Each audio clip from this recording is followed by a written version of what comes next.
Les États-Unis n'ont pas de train à grande vitesse. Biden veut-il changer cela? Et la grande vitesse ferroviaire est-elle une bonne idée?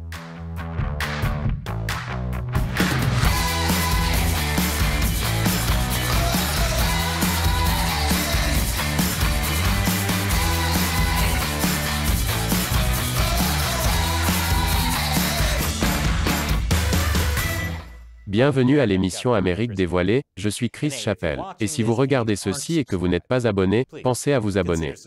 C'est une aide précieuse pour l'émission. Ok, alors pourquoi les États-Unis n'ont pas de train à grande vitesse? Les États-Unis sont l'un des pays les plus avancés et les plus prospères du monde. Et pourtant, alors que les trains en Chine ressemblent à ça, les trains aux USA ressemblent toujours à ça. L'infrastructure américaine est entièrement conçue autour des voitures. Actuellement, plus de 85% des Américains utilisent la voiture pour se déplacer, et seulement 5% utilisent les transports en commun. Et malheureusement, moins de 1% utilisent le moyen de transport le plus efficace, les autruches. Probablement parce qu'elles ne sont pas autorisées dans les drive-in. Arrêtez la discrimination, Wendy's. Vous pouvez remercier le président Eisenhower d'avoir rendu la conduite plus praticable grâce au système d'autoroutes inter-États. Ce qui signifie que vous pouvez aussi remercier Eisenhower la prochaine fois que vous serez coincé dans les embouteillages pendant 3 heures. Mais le président Biden veut changer cela. Le mois dernier, nous avons couvert le plan d'infrastructure de Biden de 2 trillions de dollars. Il alloue 600 milliards de dollars au transport. Une partie de ce plan inclut les efforts de Biden pour encourager les trains au lieu des voitures et des avions. En particulier, Amtrak. 80 milliards de dollars, de l'investissement de Biden dans les transports, seraient consacrés à la résorption du retard de réparation d'Amtrak, à l'amélioration du service le long du corridor nord-est et à l'extension du service à travers les États-Unis. Biden est un grand fan d'Amtrak. En fait, la semaine dernière, M. Biden, alias Amtrak Joe, a visité la plateforme d'Amtrak à Philadelphie. C'était pour célébrer le 50e anniversaire d'Amtrak. Et bien sûr, pour présenter sa campagne, remettre l'Amérique sur les rails. Vous comprenez? Remettre sur les rails. Les rails? Je suis sûr que ses conseillers politiques ont travaillé sur ce sujet pendant des jours. Vous savez qui est heureux? Le PDG d'Amtrak. L'Amérique a besoin d'un réseau ferroviaire qui offre des services fréquents, fiables, durables et équitables. Amtrak a la vision et l'expertise pour le faire. Vous voyez, Amtrak est une entreprise à but lucratif, mais le gouvernement fédéral est son actionnaire majoritaire. Les grandes entreprises et le grand gouvernement enfin réunis. Et c'est aussi dysfonctionnel que vous pouvez l'imaginer. Amtrak a perdu de l'argent chaque année depuis sa création en 1971. Et a englouti des dizaines de milliards de dollars de subventions du gouvernement fédéral et des États. Même le père d'Amtrak a admis qu'il était personnellement embarrassé par ce qu'il avait contribué à créer. Un peu comme Tom Hanks avec son fils Chet Hanks dans L'été des petits blancs. Mais le projet de Biden de donner 80 milliards de dollars supplémentaires à Amtrak va sûrement tout arranger. Biden affirme que cela sera bon pour l'emploi et créera des opportunités économiques. Et il affirme également que les trains ont un faible impact sur le climat. Allons Joe, tout le monde sait que les autruches sont le meilleur moyen de transport pour l'environnement. Mais le plan de Biden ne mentionne pas spécifiquement le train à grande vitesse. Parce qu'il s'avère qu'il y a de sérieux problèmes avec les trains à grande vitesse dans le monde. J'y reviendrai après la pause. Nous sommes de retour. Donc Biden veut plus de trains. Tout comme le secrétaire au transport, Pete Buttigieg. Et Buttigieg dit spécifiquement qu'il veut des trains à grande vitesse. Je veux que les États-Unis soient les premiers au monde en matière d'accès aux trains à grande vitesse. Mais jusqu'à présent, nous ne connaissons aucun détail précis sur la façon dont l'administration Biden va directement aider à développer le train à grande vitesse. Jusqu'à présent, les rails les plus fiables qui amènent les gens au travail plus rapidement sont dangereux et illégaux. Pourquoi est-il si difficile pour les États-Unis d'avoir des trains à grande vitesse? L'une des principales raisons est que le train à grande vitesse est extrêmement coûteux. En fait, les systèmes ferroviaires à grande vitesse du monde entier ne sont généralement pas rentables. Même en Chine, où la grande vitesse ferroviaire est présentée par le gouvernement comme un miracle. Ils perdent de l'argent. Sans parler de toute la corruption impliquée. Et les collisions frontales occasionnelles. Bien sûr, le miracle, le plus dangereux, le plus corrompu et le plus déficitaire vanté par le gouvernement chinois est le gouvernement chinois. Mais même dans un pays où la main-d'œuvre est très bon marché, et où les autorités peuvent raser n'importe quel quartier pour poser des rails, ou même construire une voie à travers les maisons des gens, le train à grande vitesse de la Chine perd toujours de l'argent. Miraculeusement. En fait, dans le monde entier, avec des centaines de lignes de train à grande vitesse couvrant des dizaines de milliers de kilomètres, seules 2 de ces lignes sont rentables. Même le Polar Express perd de l'argent. Probablement parce que personne ne veut le prendre car le conducteur a l'air si effrayant et a un fils si embarrassant. La Cour des comptes européenne admet que les réseaux européens de trains à grande vitesse ont des problèmes. Et ce, même s'il est plus efficace de construire des trains à grande vitesse en Europe, où la superficie est plus petite et la population plus dense. Mais l'Amérique est beaucoup plus étendue. Le train à grande vitesse est une bonne solution pour relier des villes importantes trop éloignées les unes des autres pour être facilement accessibles en voiture. Mais pas si éloignées les unes des autres que l'on pourrait aussi bien prendre l'avion. Ce qui ne décrit à peu près que certaines parties de la côte Est. Et c'est pourquoi, les pays qui ont construit des trains à grande vitesse l'ont généralement fait pour réduire l'encombrement des lignes ferroviaires existantes, et non pour remplacer les routes.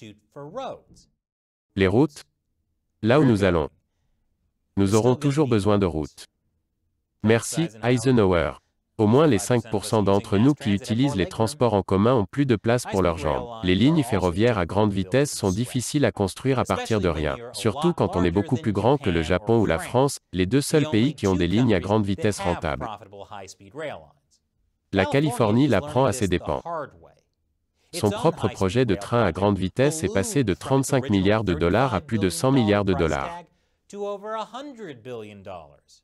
Cela s'explique par un autre obstacle majeur au train à grande vitesse aux États-Unis, la politique. Le projet de train à grande vitesse de la Californie prévoyait à l'origine de relier San Francisco à Los Angeles sur une distance de 520 miles. Mais la Californie s'est ensuite dit, pourquoi ne pas commencer à construire entre Merced et Bakersfield?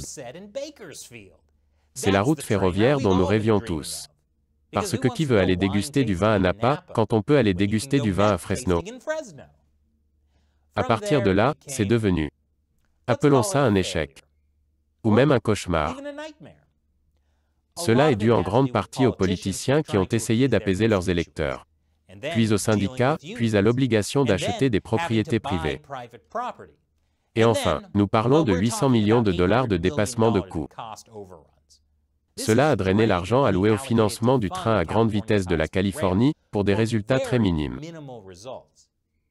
Mais pour être juste, la Californie est si chère de nos jours, 800 millions de dollars ne vous donnent qu'un laissez-passer hors saison pour Disneyland et un churro à moitié mangé. Un ancien président du conseil d'administration de l'autorité californienne des trains à grande vitesse affirme que ce n'est plus ce que lui et les autres partisans de l'obligation de 2008, pour le train à grande vitesse, ont présenté aux électeurs. La Californie centrale est maintenant en train de se disputer ce qui reste de l'argent du train à grande vitesse. Et qu'est-ce que cela signifie? Cela signifie qu'il y a des politiciens à Sacramento, à Los Angeles et à San Francisco qui disent « Oubliez la Californie centrale, c'est un échec. Dépensez cet argent pour les extrémités et qu'elles soient connectées ou non, ce sera pour plus tard. » Ouais. Quelqu'un ne va-t-il pas penser à l'économie touristique de Fresno? D'accord, le train à grande vitesse de Californie semble être un désastre comme la Californie en général. Mais si le gouvernement fédéral suit le modèle californien, tout se passera bien. Sérieusement, cela semble être leur plan. Le ministère américain des Transports déclare qu'il se réjouit de s'associer à la Californie, qui ouvre la voie au train à grande vitesse. Et voici une image réelle que nous avons obtenue de tout le monde suivant l'exemple de la Californie sur le train à grande vitesse. Mais si la Californie ne semble pas pouvoir le faire sans perdre des milliards de dollars et sans achever les trajets les plus importants, comment pouvons-nous espérer que le pays tout entier réussisse à construire un train à grande vitesse? Amtrak pourrait-il montrer la voie? Je vous le dirai après la pause. Nous sommes de retour. Le secrétaire au transport, Pete Buttigieg, dit qu'Amtrak est formidable. Héroïque, même. Amtrak a fait un travail héroïque avec les contraintes qui lui étaient imposées. Quel bel euphémisme. La prochaine fois que quelqu'un dira que je suis une déception et un échec catastrophique, papa, je dirai: non, j'ai juste fait un travail héroïque avec les contraintes qui m'ont été imposées. Amtrak a déjà un train à grande vitesse fonctionnel. En quelque sorte, la ligne ACLA d'Amtrak relie Washington, D.C. et Boston. Il peut aller jusqu'à 150 miles par heure. Le problème, c'est qu'il n'atteint cette vitesse que sur 34 miles de son parcours de 457 miles.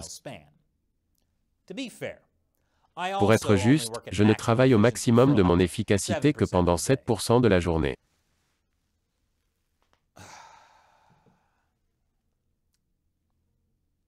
Oh, je suppose que je devrais finir. Jim Matthews, président et directeur général de l'Association des passagers des rails, affirme qu'Amtrak n'est peut-être pas prêt pour un véritable train à grande vitesse. Et cela nécessiterait de nouvelles infrastructures, notamment des lignes droites pour que les trains puissent atteindre leur vitesse maximale. Mais construire des lignes droites pour le train à grande vitesse n'est pas facile, et ce n'est pas bon marché. Pour la grande vitesse ferroviaire, il faut tenir compte du fait qu'il faut déplacer les conduites de gaz, les canalisations d'égouts et les câbles de télécommunications existants. Vous devez également acheter des propriétés à des propriétaires privés. C'est ce qu'on appelle l'expropriation. Mais le gouvernement fédéral ne peut pas simplement déclarer « domaine éminent » et acheter ce qu'il veut. Le gouvernement de l'État de Californie a essayé de le faire, et il a été coincé dans des litiges sans fin pour son acquisition de terres. Compte tenu de leur expérience passée en la matière, je suis surpris que notre gouvernement soit de plus en plus mauvais pour voler les terres des autres. Si seulement il y avait un moyen rentable de déplacer les gens dans les airs, pour ne pas avoir à s'occuper de tout cela. Et même si le gouvernement fédéral obtient toutes les propriétés dont il a besoin pour construire de nouvelles voies ferrées à grande vitesse. Amtrak ne semble pas intéressé à travailler sur le train à grande vitesse pour le moment. Amtrak a déclaré que la société allait améliorer et étendre son service, en ajoutant 30 nouvelles routes et en ajoutant des trains sur 20 routes existantes à travers les États-Unis d'ici 2035. Cette somme s'ajoute aux 38 milliards de dollars destinés à la seule réparation de l'infrastructure existante dans le corridor du Nord-Est. La ligne la plus fréquentée d'Amtrak, entre Washington, D.C. et Boston.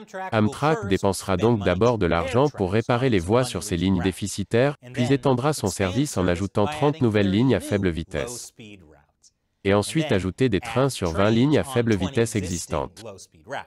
Et enfin, ils construiront un train à grande vitesse rentable.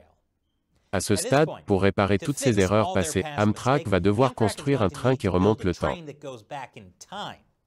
Au moins, ces trains n'ont pas besoin de rails. Qu'en pensez-vous?